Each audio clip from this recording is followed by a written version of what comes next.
Hello, ladies and gentlemen, and welcome back for a Tuesday edition of the Steel City Sports Report, where we talk everything Steelers, Penguins, and Pirates. I am your host, Brady Vini. Hope all of you are enjoying a wonderful Tuesday here in Western Pennsylvania. Lots to talk about this evening. The Pittsburgh Steelers, for really the first time, I guess since the Jalen Ramsey trade, they went out and they got a player that we all have been begging them to go and get. Today, they make another addition to their secondary in the place of injured safety Deshaun Elliott. Who that was that they brought in and what he will do for this defense, we will kick off the show with here in a matter of moments. Also, on today's show, we will talk about Mike Tomlin and his annual Tuesday press conference, breaking down all that went good and bad in last Sunday's Jets game, and also looking ahead to this weekend's Seattle Seahawks game a little bit. And those are really the two main things. Then we will get into some extra Pittsburgh sports news relating to the Pittsburgh Steelers, Penguins, and Pirates, mainly the Steelers and Penguins. The Steelers, even though it feels like they're not going to ever address the wide receiver 2 issue, the rumors have not and probably will not stop with them on that front. A new name, which is kind of an old name, this guy's been mentioned a couple of times for the Pittsburgh Steelers, has reemerged as a trade candidate for the black and gold. Also, Pittsburgh Penguins news, some rumors and some hot comments from the Penguins franchise superstar Sidney Crosby's agent today. What those comments were, we will talk about later on in the show. Before we officially get things going here this Tuesday evening, if you are new here to the channel, please subscribe and turn on notifications so that you never miss when I am live or upload a video again. I would also very much appreciate it if you were to like this live stream, share this live stream, and in the comment section, get any thoughts, questions, or opinions that you may have there. There's tons to talk about, especially with the Steelers, so anything that's on your mind, feel free to put those in the chat at any time. I can pop those up on the screen like you see right here, and we can interact that way. Also, would appreciate it if you went and gave the channel a follow at Steel City SR on Facebook, Instagram, and X. And be sure to check back on the YouTube channel later tonight for a new edition of SCSR 60. With that, ladies and gentlemen, let's get things rolling right away here. And we're going to start, as always, with the Pittsburgh Steelers. Today, they make an addition to their defensive back rooms, making a major signing. They are bringing in former Browns, former Giants, and now former New England Patriots safety Jabrill Peppers. Peppers was recently released by the Patriots on cutdown day a couple of weeks ago. We kind of had an inkling that something was coming with him, and we were hoping that it was going to be the Steelers. Yesterday, posted "Crazy How Life Works" to his Twitter, and we were all, wondering, all right, what does this mean? Is this actually going to be real? Is he going to join the Steelers?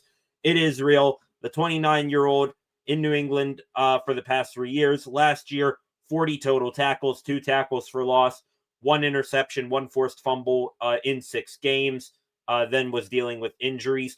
Like I said, former first-round pick of the Cleveland Browns back in 2017, played there for 2 years, then was traded to the New York Giants, spent a few seasons there, and then signed a big free agent deal with the Patriots back in 2022. Was, for some strange reason, I think a ton of, people across the NFL were confused as to why he got released.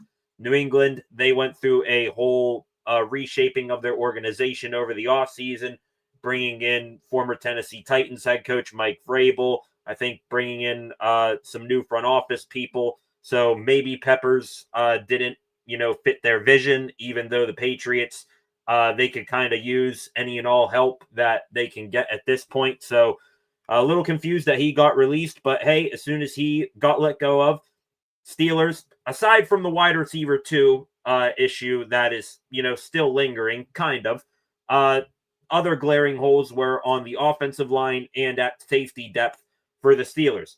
Steelers at least did a Band-Aid patch on that offensive line depth, getting Andres Pete before the season began. Now they address the second of those two issues, getting Peppers into the safety room. And I'm going to come out and say it. I absolutely love and am ecstatic at this signing here today because it does a multitude of things for the Pittsburgh Steelers. The first and foremost is that it feels the need of Deshaun Elliott in a big way.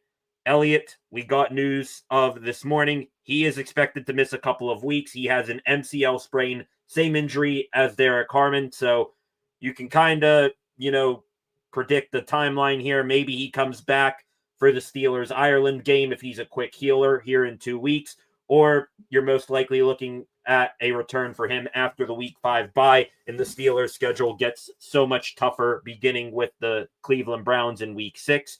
But so with Elliott out for the time being, even though Ian Rappaport, NFL insider, said that Elliott is considered day-to-day. What Peppers does is he gives you almost the exact same skill set that Deshaun Elliott has. A safety who, if he wanted to, could come up and play linebacker, excellent in run support, maybe, is spotty in pass coverage, but can play a multitude of positions as well. So I like that signing for Jabrill Peppers.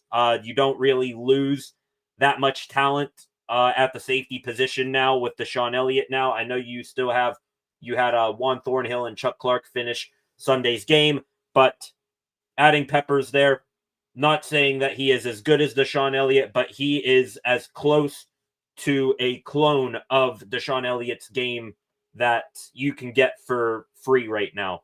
Crazy that Peppers was still available. Also, one last note on the Deshaun Elliott injury. Steelers, again, so damn lucky with these knee injuries. They escaped a worser fate with Derek Harmon, and they did it again here with Deshaun Elliott. So, Elliott, please, by all means, get healthy and get back to us soon. And reason why I say that is you add Jabrill Peppers in place of Elliott. Just imagine when Deshaun Elliott gets back, what this secondary group is going to look like, how better than it already is, at least on paper, will it be? You still got the three-headed monster at corner, Porter, Slay, and Ramsey. Slay, little concerning from his performance on Sunday. Porter didn't finish the game. Brandon Eccles. And then I said Steelers, they need 4 legit safeties. I understand that Miles Killebrew can kind of play safeties, but he's mainly just a special teams guy, and you don't want him to be your number one backup in any sort of situation defensively. Now that you have Chuck Clark and Juan Thornhill, tandeming together, add in Deshaun Elliott and Jabrill Peppers, assuming that the Steelers will not let Peppers go once Elliott gets back. That is a hell of a safety room, that I honestly would be ecstatic to see. Steelers without Minkah Fitzpatrick. Sure, you lose a bunch of star power there, but talk about going quantity over quality right there. That brings enough quantity where you get quality play out of whatever safeties are out there. So I like that. And the last reason that I'm super excited about Jabrill Peppers joining the team here today, not just his play on the field mirroring Deshaun Elliott, not just what he could be or what he could add to this secondary long-term throughout the season. Also, you are going to see the best of Jabrill Peppers almost immediately. Sure, you might see him out there on Sunday this weekend in the home opener against the Seattle Seahawks, but next week, return home back in New England against the Patriots. That is where the Steelers will be in week 3. Peppers cut by his old team. Think he's going to, have a chip on his shoulder and a fire coming out of him in that game. Also could, feed a little bit of tendencies on what maybe wide receivers or tight ends or running backs like to do there in New England. So he could be an asset that way, but also I think he will have every single motivation in the world to ball out, not this weekend, but next weekend against the New England Patriots.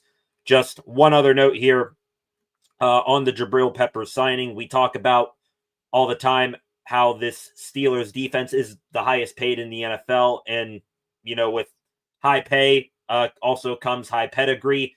The Steelers now have 6 former first-round picks on their defense and 10 total on the roster.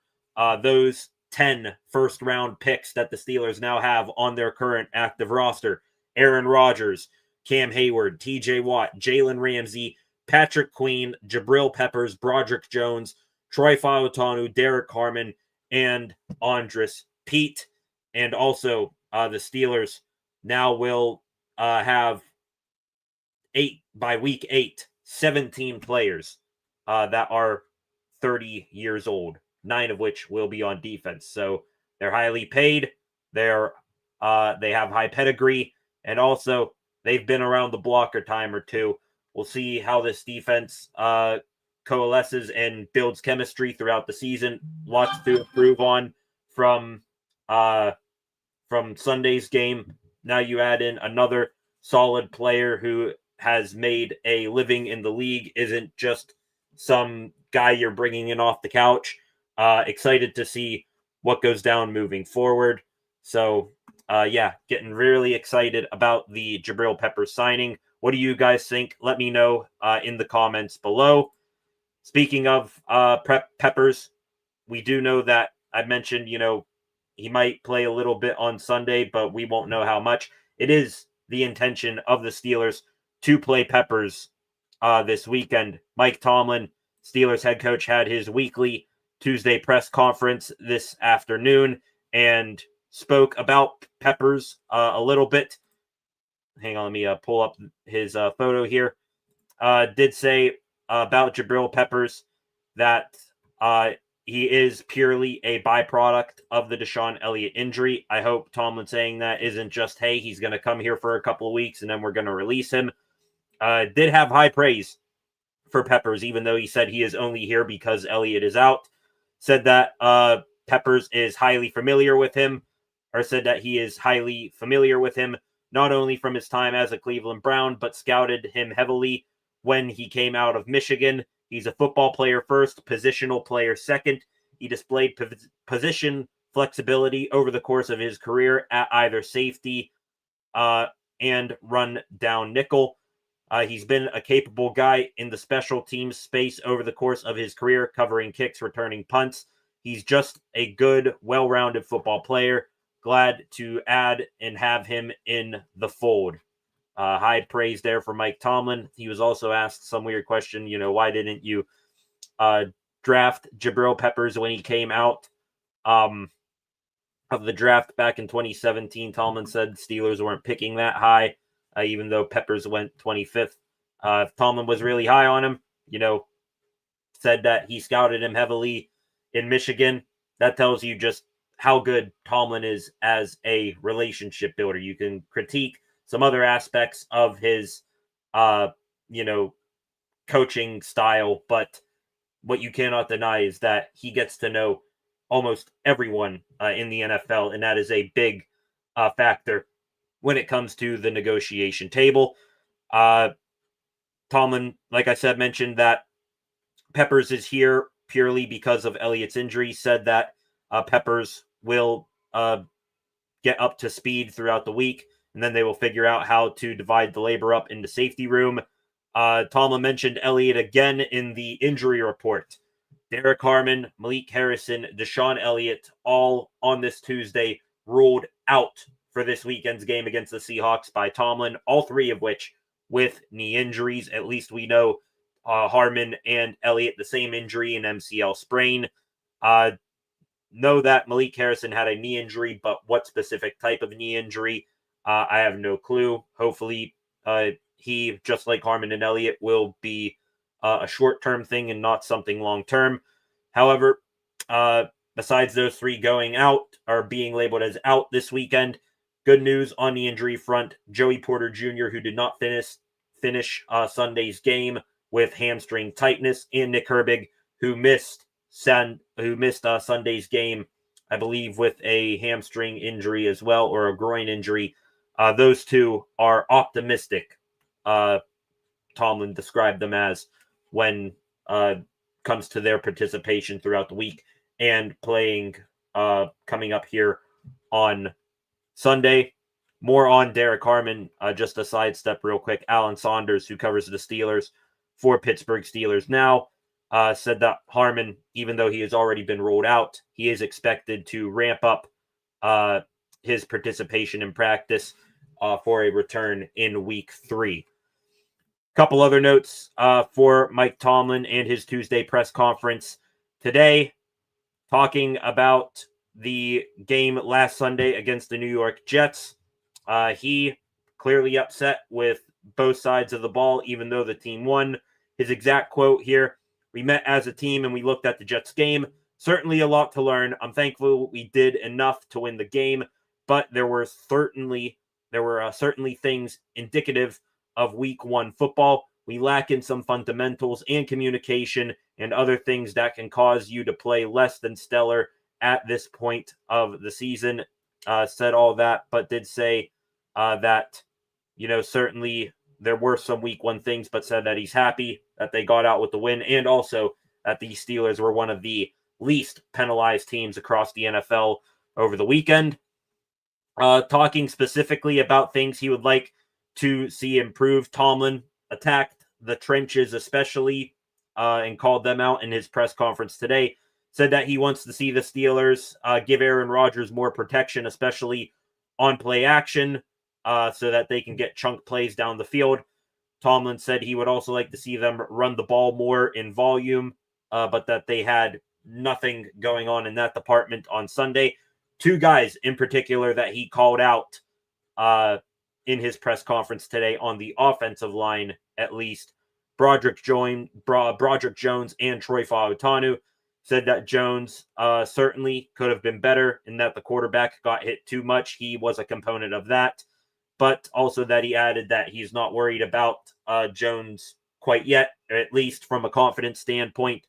Said that you don't get to the NFL by being fragile emotionally. You win some battles, you lose some, you come back fighting.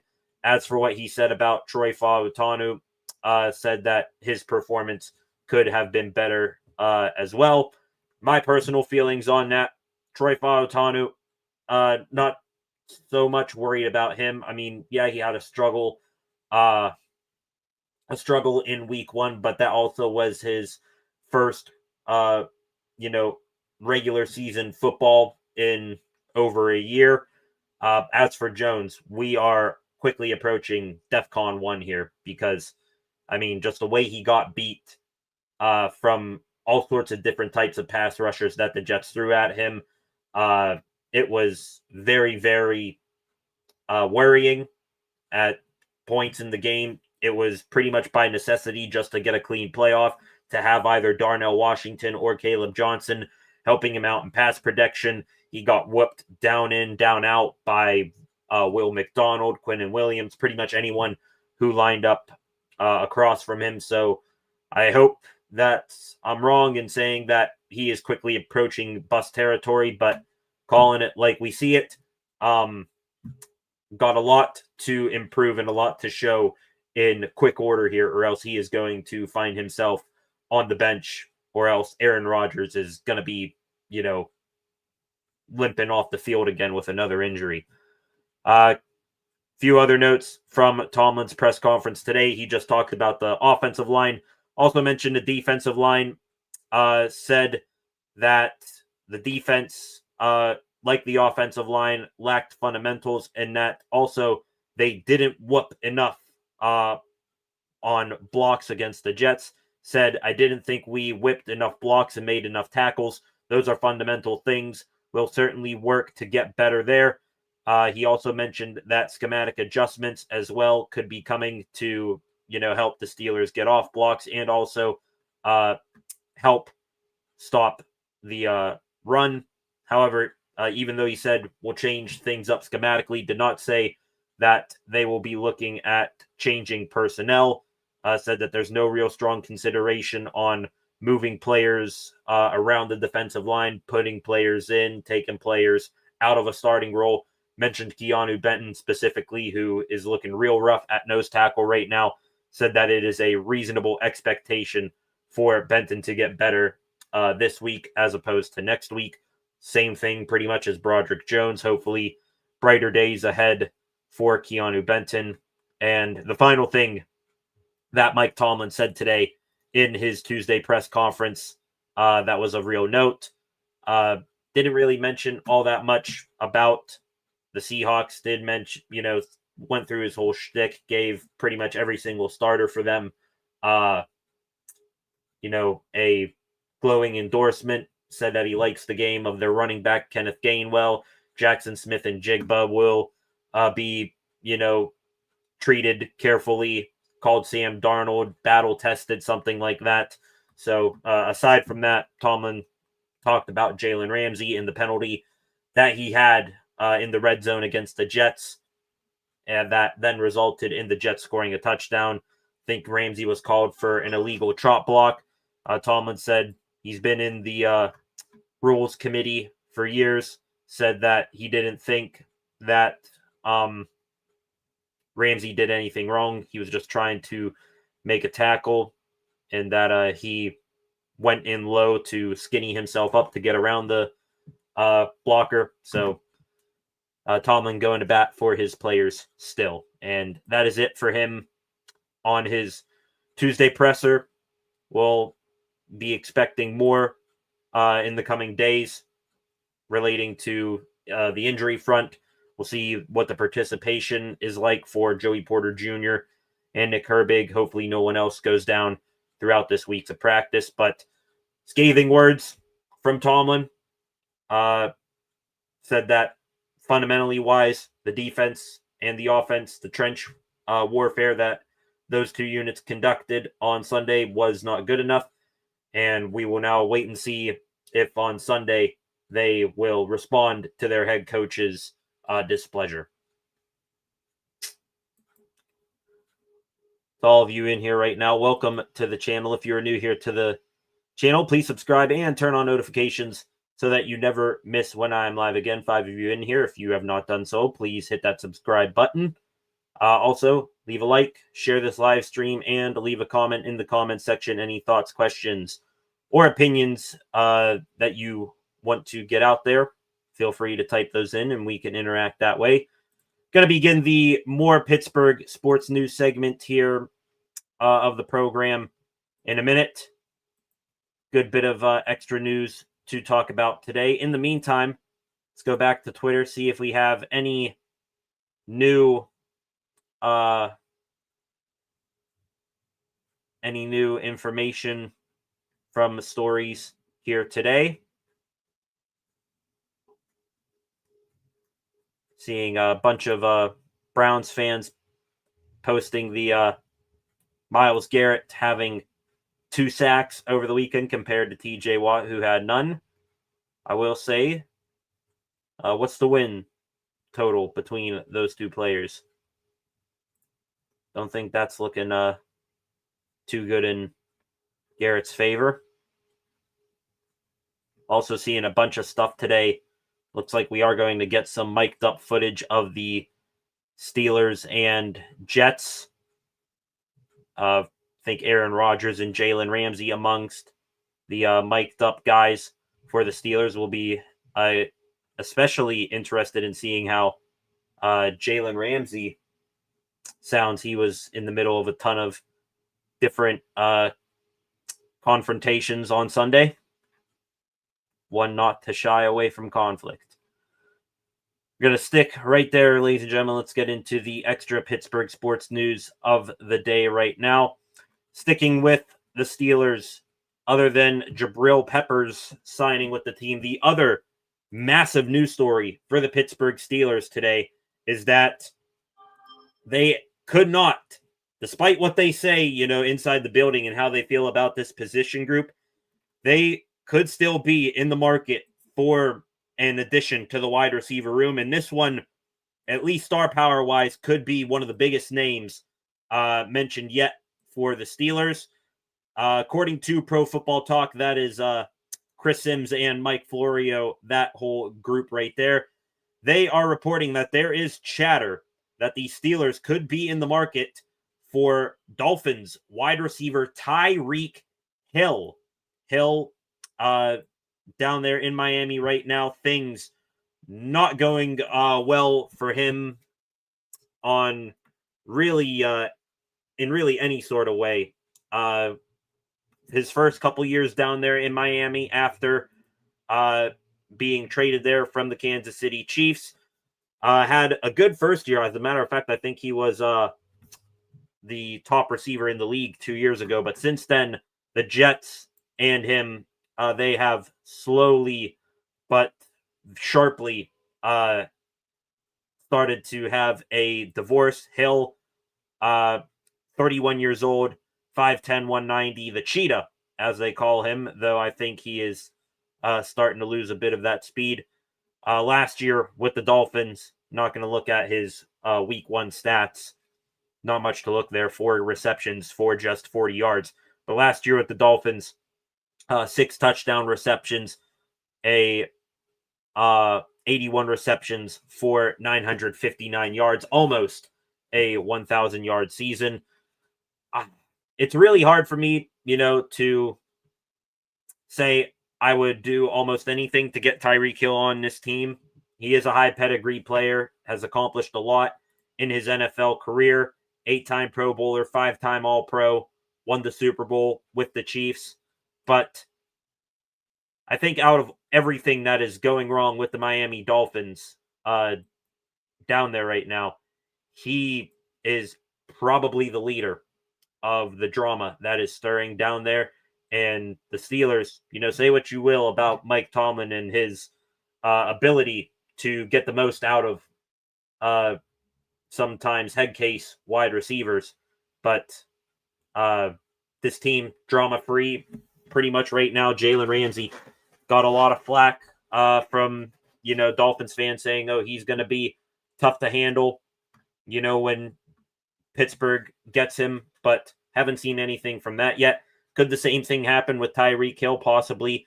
Just, I don't see how he fits into the offense right now. Well, never mind. I can't say that. I'd still want, aside from DK Metcalf, a big body wide receiver. But what Hill brings is something that the Steelers don't have in that wide receiver room right now. It is a polished route runner who can get open a majority of the time. So Hill brings that, but also a ton of different stuff going on with him that really makes it hard to justify a trade for him. If he doesn't get the ball, which, he has problems with Tua Tagovailoa down there in Miami right now. If he's not going to get the ball all the time, is that going to be a big issue? Also, got a ton of off-the-field stuff going on right now. Think he's, got in trouble for something he did, shoving a marina worker in Miami last year. Also, I believe his wife is alleging him of domestic assault or something along those lines. So tons going on with Tyreek Hill, but most of it not for the right reasons right now. If you were the Steelers and Mike Tomlin was able to work his magic at least one more time when it comes to problematic wide receivers and get Hill purely focused on football, which is what I think he seems like he's getting out of the likes of Aaron Rodgers and Jalen Ramsey right now, I'd say do it. And I'd do it maybe not for a day 1 or a day 2 pick, but possibly, a 4th round pick sprinkled in with a late round pick swap or another, just depth player that you got. But, just I don't think that it's really worth it right now. Besides the Steelers, I think that they are really happy with what they got in the wide receiver room right now. Calvin Austin, if you remember, on Sunday, 70 yards and a touchdown, showed a ton of new things that we have not seen from him before. So, instead of getting an older Tyreek Hill with a ton of baggage coming with him, why not see if you can get, at least a poor man's version of Tyreek Hill out of Calvin Austin right now, which I think will be a solid wide receiver too for the team. So that is what's going on in the latest Steelers wide receiver trade rumors. Tyreek Hill possibly an option for the black and gold. Don't think anything will come of it in the immediate. It might be a trade deadline thing where you could see him be on the move. We'll reevaluate the wide receiver market and possible fits for the Steelers. Then moving on to a couple of other Steelers news and notes for the day today. Cameron Johnston, former Steelers punter, who surprisingly, in my opinion, lost the preseason punting battle to Corliss Waitman. Thought, wow, Steelers had two solid, legitimate NFL punters. Was still shocked, coming into week one that Johnston was not picked up. That did not last long, was picked up this afternoon by the Buffalo Bills. So praying for long health and good production from Corliss Waitman, because Johnston, now the consensus top punter on the market, is gone. Some more on the Steelers relating to their game over the weekend. Steelers and Jets on Sunday, according to Mark Kaboly of the Pat McAfee show, said that it is the second most viewed week one regional game for CBS since 1998 at a little over 17 million viewers. Storylines galore in that game, as well as star power. No shock whatsoever that was a 17 million person viewership.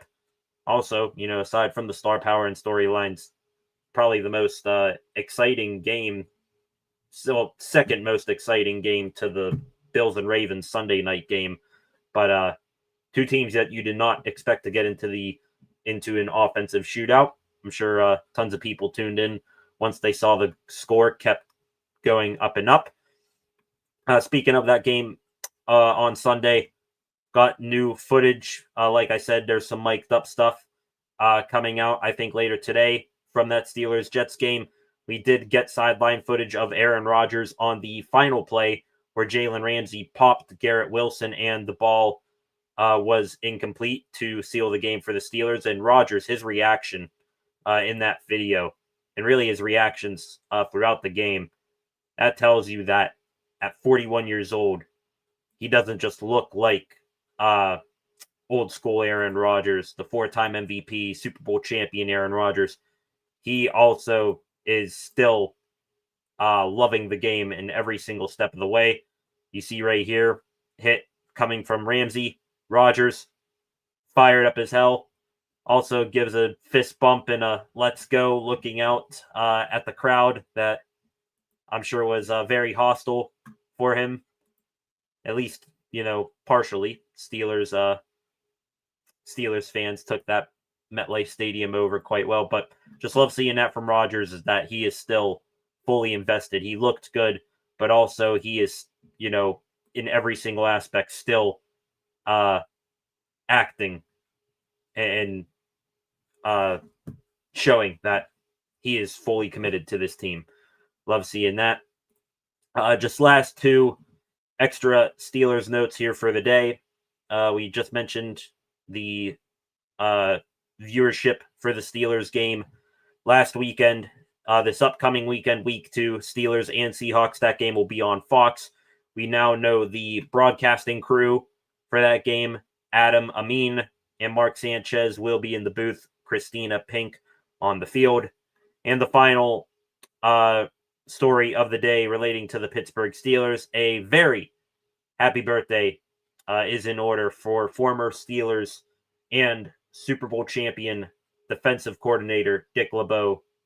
He celebrates, I believe, his 83rd birthday today. So happy birthday to the man who always reads the night before Christmas to the ball club, a legendary coach for the Steelers.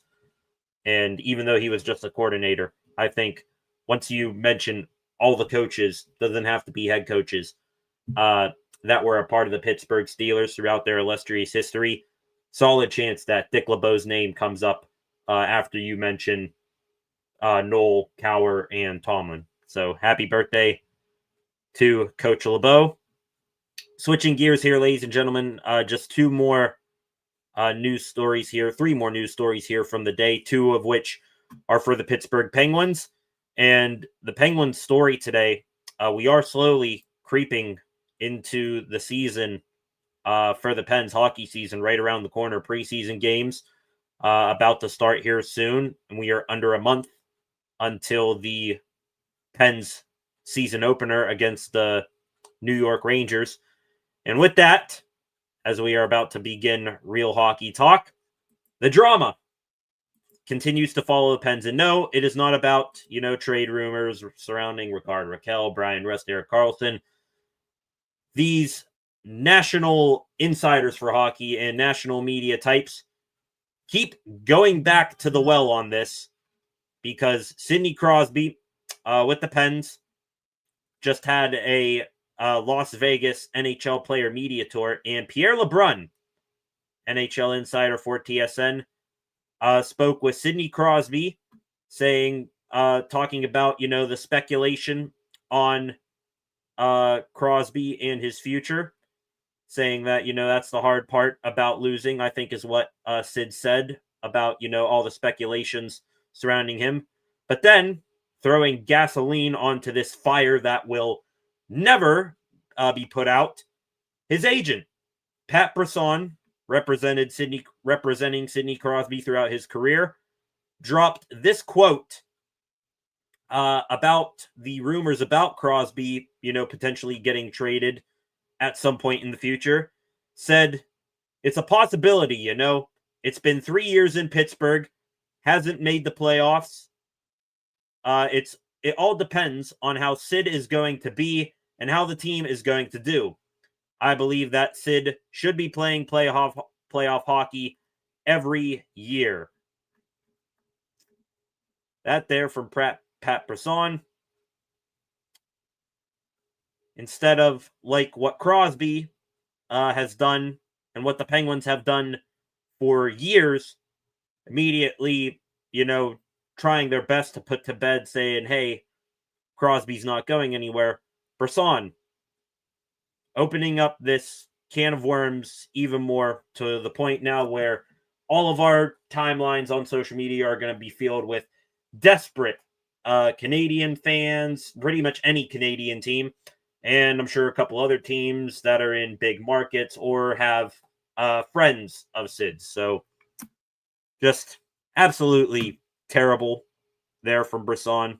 Would have rather him just kept his mouth shut on the situation. I still believe in my heart of hearts, and this ultimately, I think, will turn out to be true someday, that Crosby, no matter what, is going to respect his legacy here in Pittsburgh, the multiple championships and awards and years of success over, going out there for 1 or 2 years, cup chasing.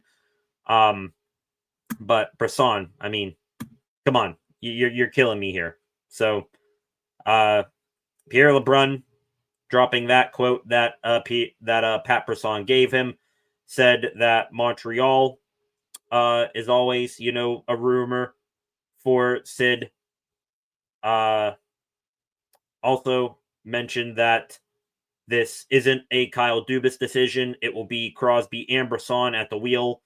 Said that Crosby also could be linked to, of course, the Colorado Avalanche and his good pal and Nova Scotia brethren, Cole Harbor brother, Nathan MacKinnon.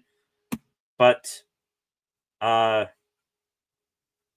ultimately, thank you for Frank Saravalli, said that after comments from Crosby and his agent, it seems clear that a move isn't imminent and that the ball is entirely in their court. So, once again, I tried my best, as I'm sure all Penguins fans do, to just, shut this, stuff out. Why worry yourself or give breath to something that most likely will never happen, but now we're going to be forced to listen and hear this for the next, couple months. That should be fun, especially with the Pens fully going into hardcore rebuild. We'll see, though, if the Pens can get anybody in the seats. The second Penguin story here for the day, the Pens dropping their promotional schedule here for the day, and I'll admit I am scrolling through the promotional schedule for really the first time here. There are some cool giveaways here, of which I think this is a connected series. Sidney Crosby, Evgeny Malkin, and Chris Letang bobbleheads, 3 different nights that those are being given away.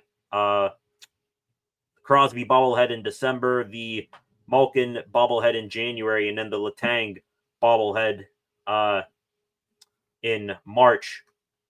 All 3 of those, even though they come out on separate nights, they are connected. Looking at the base of the bobblehead, it would spell Penguins if you were to put them all together. So I'm sure tons of people are going to have to pony up some good money to get all 3 as a set.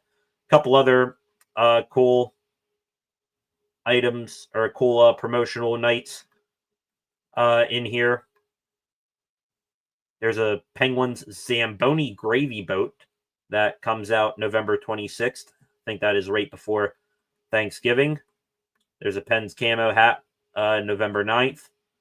And there is one more here. Oh, this one right here. Do not have a picture of it here, but January 31st. That is a home Saturday game against the New York Rangers. A 2016 replica Stanley Cup championship ring. I might be, pretty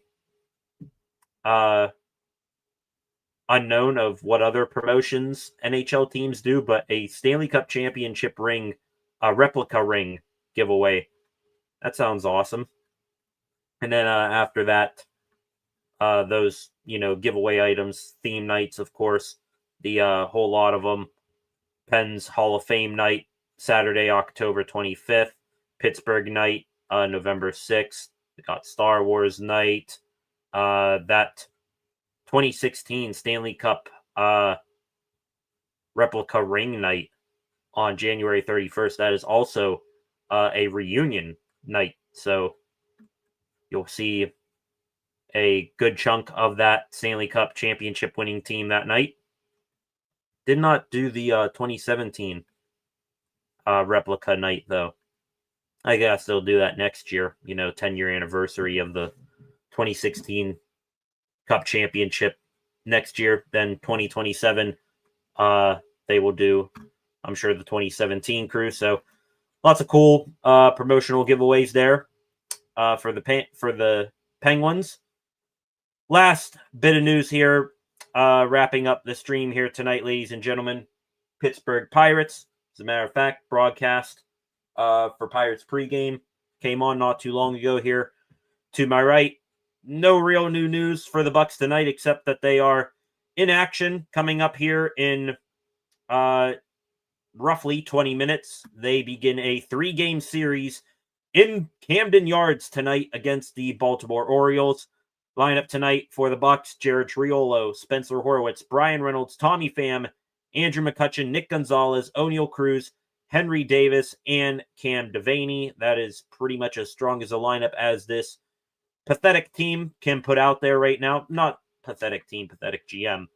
Mike Burrows on the bump tonight for the Buccos. First pitch is at 6:35.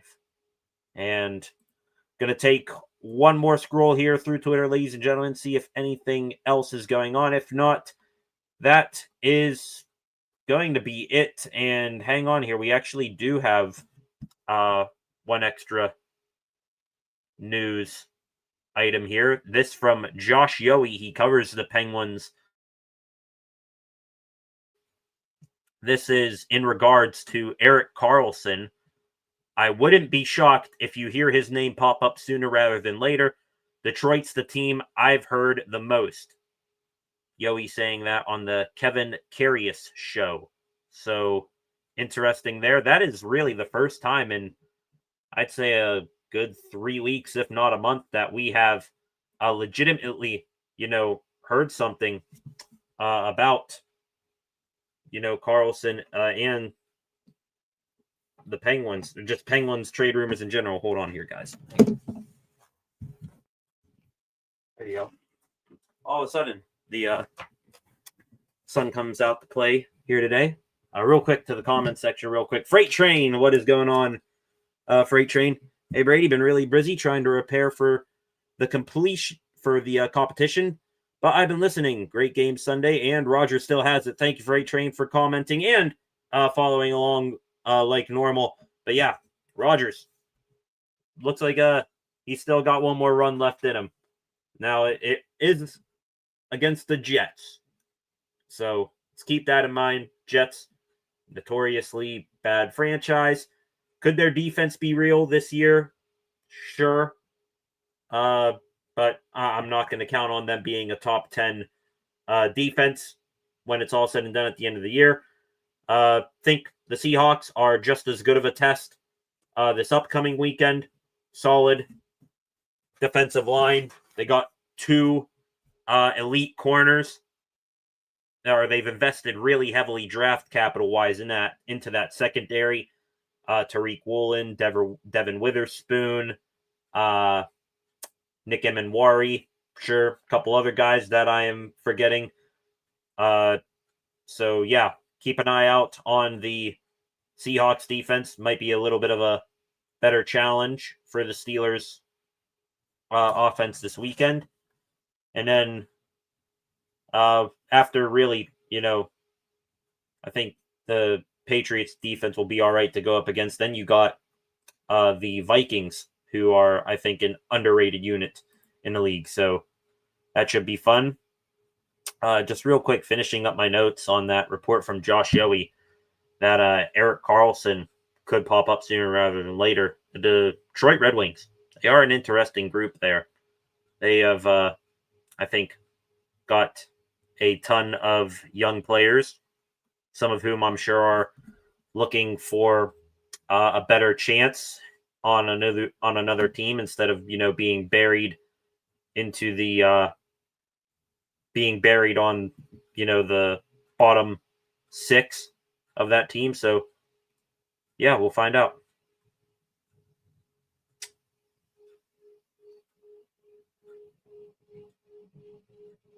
More quotes here on Crosby.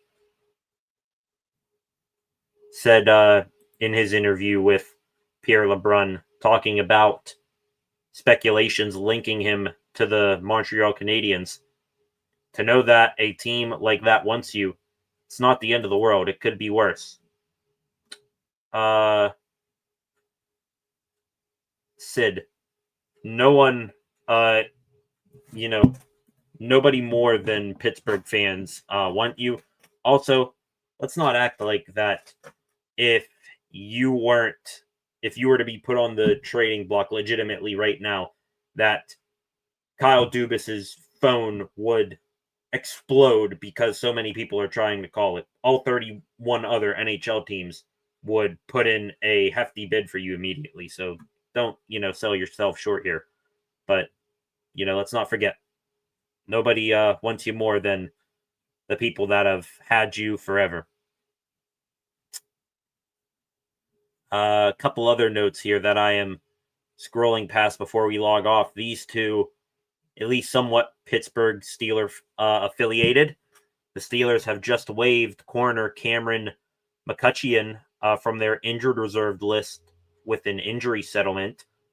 I wonder if that could be a sign that maybe Deshaun Elliott goes on short-term IR.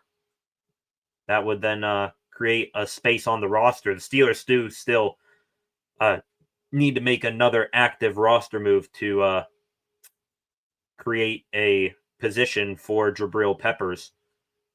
So I wonder what that's about. The other thing here, Miami Dolphins. They place former Steelers offensive guard and who was their starting right guard in week 1, James Daniels, on injured reserve with a pec injury. Not expected to be season ending, but will at least miss the next few weeks. That sucks for Daniels, man. I mean, tears his Achilles last year, misses all of that year, and then doesn't make it, to week 2 or through week 2, once again with a pec injury. Man, I feel for him. Looking here, seeing if there's anything else before we log off tonight.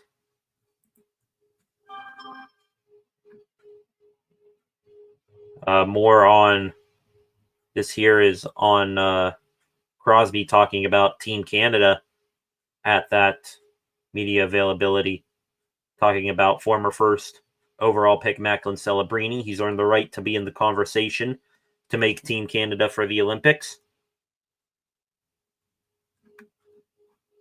Nothing really Steelers related there. All right, ladies and gentlemen, I think that is going to do it. Tons we talked about here this evening. Mike Tomlin's press conference, sending shots in the direction of the Steelers' trench groups. Jabrill Peppers is now a Steeler. Deshaun Elliott going to be out at least a couple of weeks. Tyreek Hill could be a Steeler, and Sidney Crosby, I'm hoping, and I believe still he will not go anywhere, but the rumors of him leaving town are not going to stop anytime soon. So we talked about all that and much more today. That'll do it. Thank you to each and every one of you who joined me here this evening. One final time, I would ask if you please subscribe to the channel, turn on notifications so that you never miss any content that I have going up on the channel anytime soon. And also leave a like, share this live stream, leave a comment on it after the fact. I always see those. I appreciate you fine folks who do so. Also, as you see there, go give the channel a follow on the following social media platforms, Facebook, Instagram, and X, and come back a little bit later on tonight for SCSR 60. With that, that'll do it. Thank you all. Have a good rest of your Tuesday night. Back here tomorrow to break down more relating to the Pirates and Steelers, probably the most, but also maybe the Penguins as well. See you back here tomorrow, live again. SCSR 60 coming up a little bit later on tonight.